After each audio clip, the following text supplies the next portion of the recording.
Olá, meu nome é Atos, eu sou estudante de Ciências Biológicas do UFMG e vou expor para vocês o seminário de helmintos parasitos, cujo objeto de estudo é o gênero Toxocara. Toxocara é um nematóide de importância cosmopolita, ou seja, o seu ciclo está estabelecido em quase todas as regiões do mundo. Contudo, Toxocara se mostra mais recorrente quando se trata de países em desenvolvimento, com um clima tropical e com a presença do hospedeiro definitivo. Nesse mapa, nós podemos observar, em uma abrangência global, a ocorrência de cães em domicílios e a ocorrência de gatos. Cães e gatos são os hospedeiros definitivos de duas espécies principais de Toxocara. Quando tratamos de Brasil, nós podemos ver que a ocorrência de cães e gatos domina quase todo o território nacional, ou seja, em todo o território nacional, pelo menos um destes dois animais vai estar presente. Sendo assim, como o Brasil é um país em desenvolvimento, com um clima tropical e com a presença do hospedeiro definitivo, Toxocara não encontrou dificuldades para estabelecer o seu ciclo. Bom, Toxocara pertence ao filo Nematelmintes, à classe Nematoda, à ordem Ascaroidea, à família Ascaridae e o gênero Toxocara.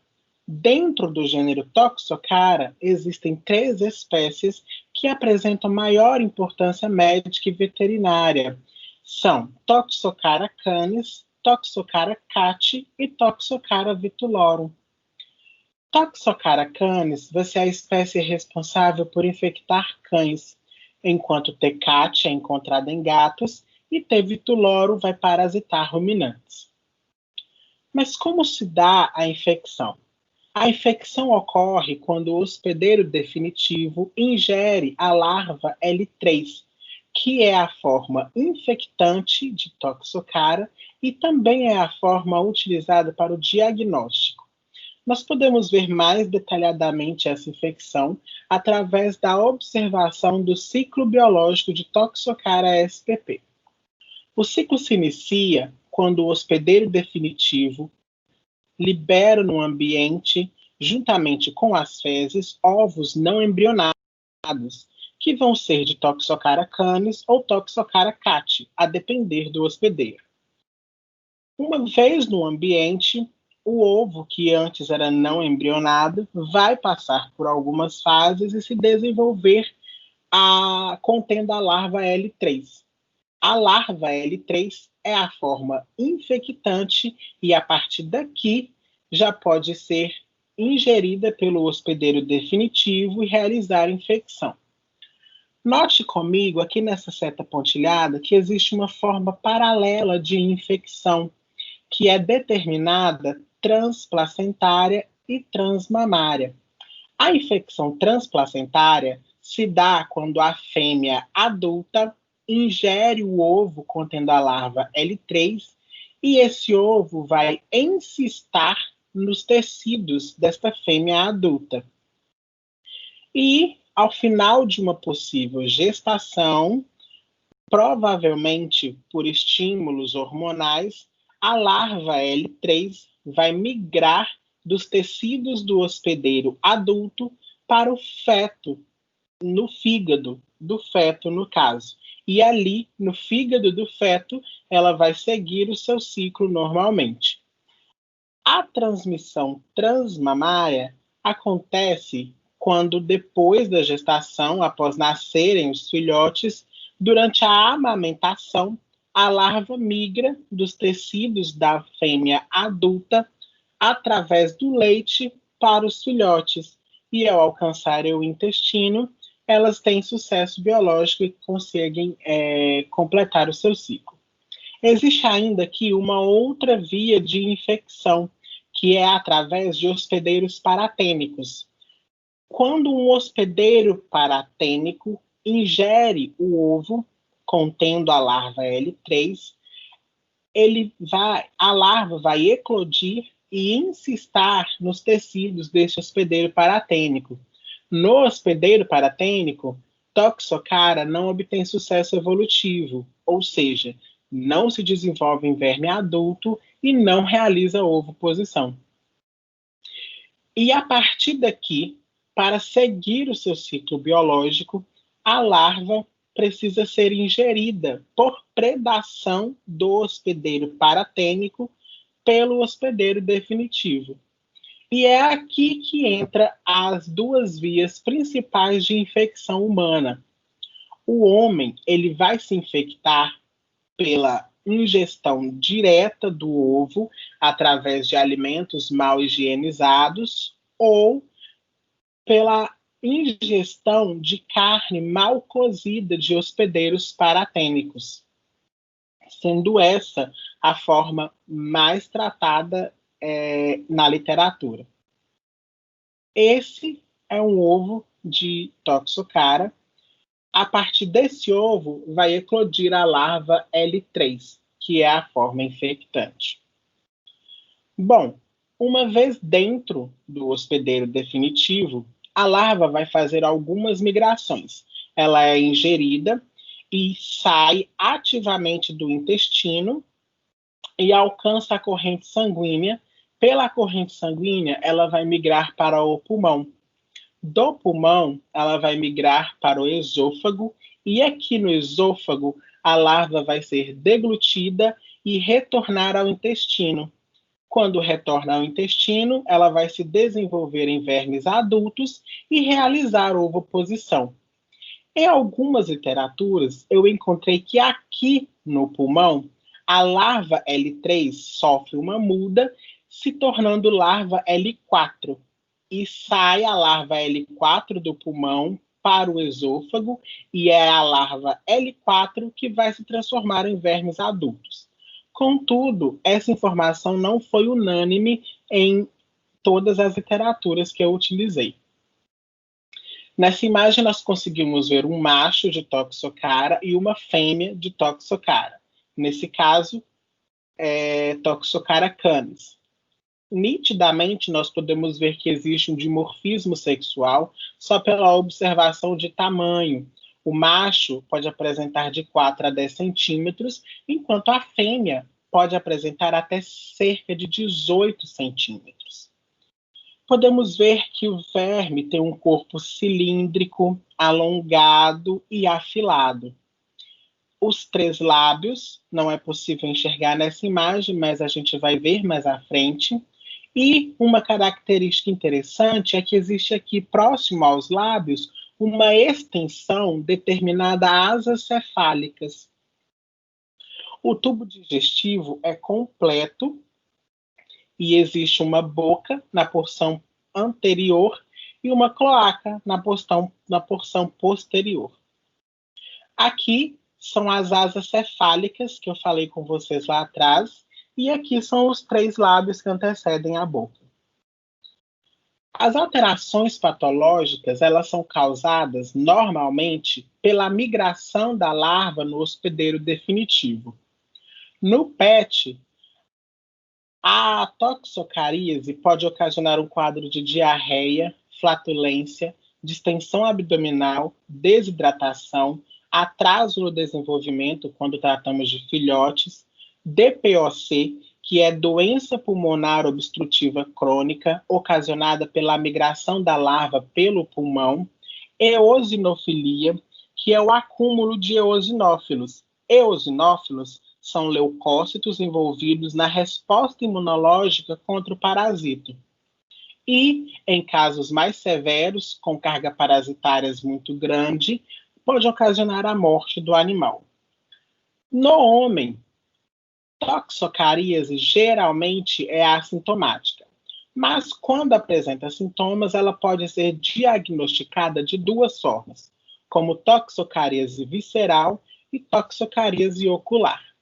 Na toxocaríase visceral, que ocorre quando a larva penetra pelos tecidos das vísceras, pode apresentar um quadro de febre, hepatoesplenomegalia, que é o aumento e o inchaço do fígado e do baço, dor abdominal, vômitos, diarreia, asma, perda de peso, fadiga e palidez. A toxocaríase ocular, que é quando a larva alcança o olho, o globo ocular, é uma forma um pouco mais grave de toxocaríase e pode apresentar todos esses sintomas acrescidos de endoftalmite difusa, que é uma inflamação intraocular ocasionada pela presença da larva, e papilite ocular, que é a inflamação do nervo óptico ocasionada pela migração da larva. Existe uma outra forma de toxocaríase, que é chamada neurotoxocaríase.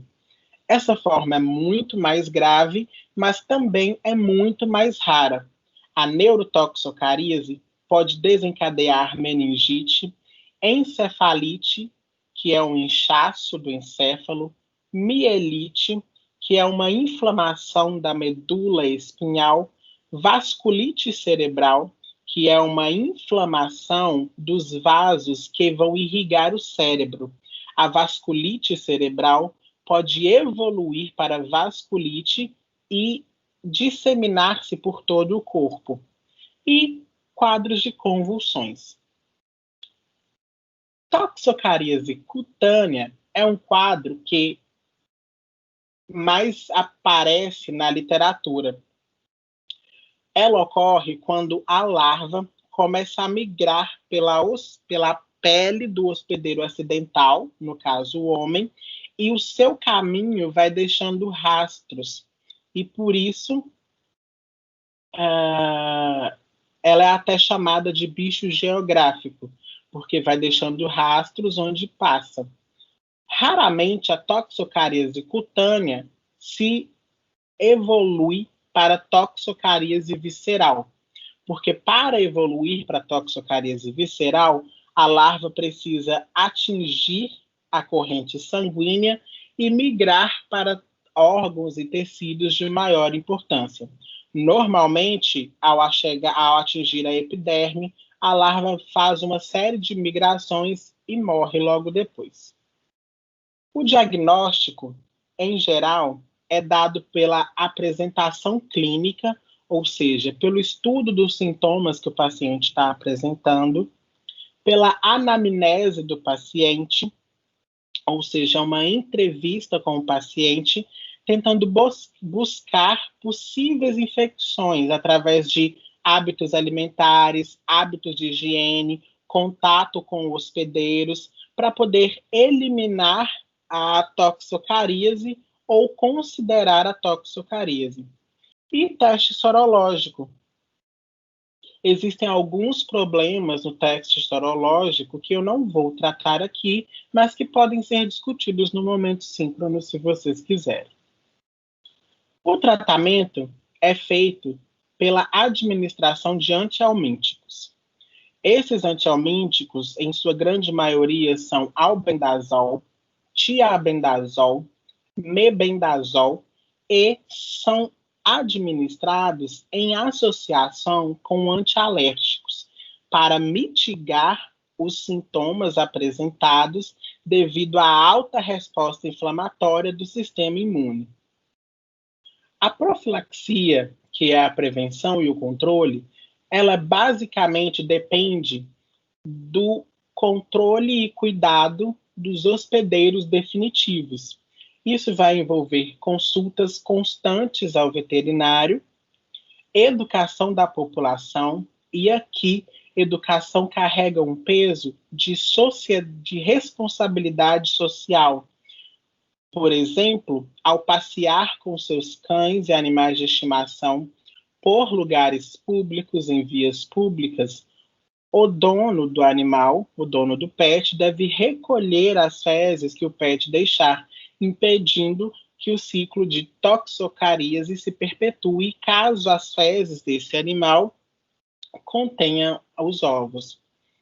O controle de animais vadios também é uma alternativa para controlar toxocaríase. Contudo, essa medida é um tanto quanto difícil de se executar, porque, de acordo com a OMS, o Brasil tem cerca de 30 milhões de animais em condição de vulnerabilidade, ou seja, 30 milhões de animais abandonados.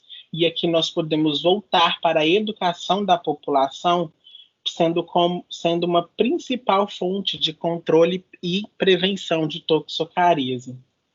E hábitos de higiene, lavar sempre os alimentos, não comer carne mal cozida e vigiar o contato das crianças com os animais, uma vez que no humano a toxocaríase é prevalente em crianças. Bom, eu trouxe algumas curiosidades que eu achei relevantes e importantes para a nossa discussão. Uma fêmea de toxocara pode depositar cerca de 200 mil ovos por dia. Os Estados Unidos têm cerca de 14% da população infectada com algum tipo de toxocara, SP, toxocara canis ou toxocara cat. Essa informação eu trouxe para ratificar o fato de que toxocara é cosmopolita, não é específica de países em desenvolvimento. Países ricos também apresentam toxocaríase como um problema de saúde pública. Bicho geográfico, como eu disse lá atrás, a toxocara, canis, cat e ainda ancilostoma tem o nome popular de bicho geográfico e em algumas regiões do Brasil é chamada de bicho da praia. Toxocara é mais uma doença negligenciada, o que dificulta o conhecimento do seu ciclo inteiro, o tratamento e melhores formas de diagnóstico. Aqui são as referências e era isso que eu queria trazer para vocês. Espero que tenha ficado claro.